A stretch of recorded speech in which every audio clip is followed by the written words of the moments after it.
Hello po ulit sa ating lahat. Mayroon na po tayong website po na nag-generate ng lesson. So ito po yung website na tinutukoy ko, itong AI Lesson Planner. I-click po natin ito. Tsaka mayroon pong lalabas na mga mga tabs. So pipili lang po kayo kung ano po yung mga lesson planner na gagawin ninyo. Yan.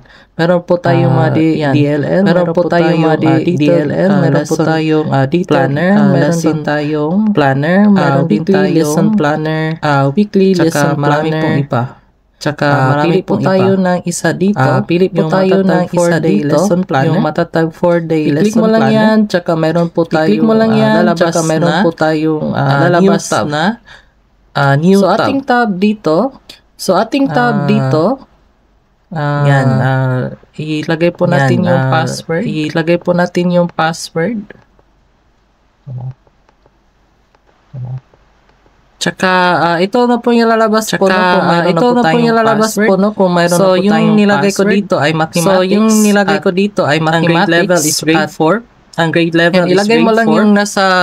Ilagay mo lang yung nasa curriculum guide po natin. Yan, yung content standard, tsaka yung performance standard, tsaka ilagay mo din yung weekly learning competency po na, tsaka i-click mo lang yung generate lesson. Hintayin po natin na mag-generate po yung lesson plan po natin.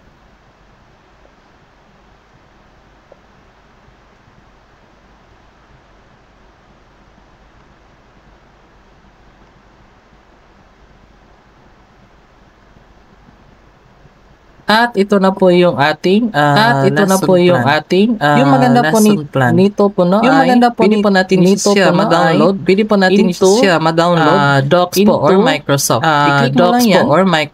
I-click mo lang yan, nada-download na po sa Docs po ang ating lesson plan. Ganito lang po kadali po. Ganito lang po kada-generate na ngayon ng lesson plan. Powered na ngayon ng lesson. Mas powered by at AI. Mas pinaisip pa po at yung ating pagtuturo dahil sa pagtuturo itong tool na ito. Yan, ako si Vince po, no?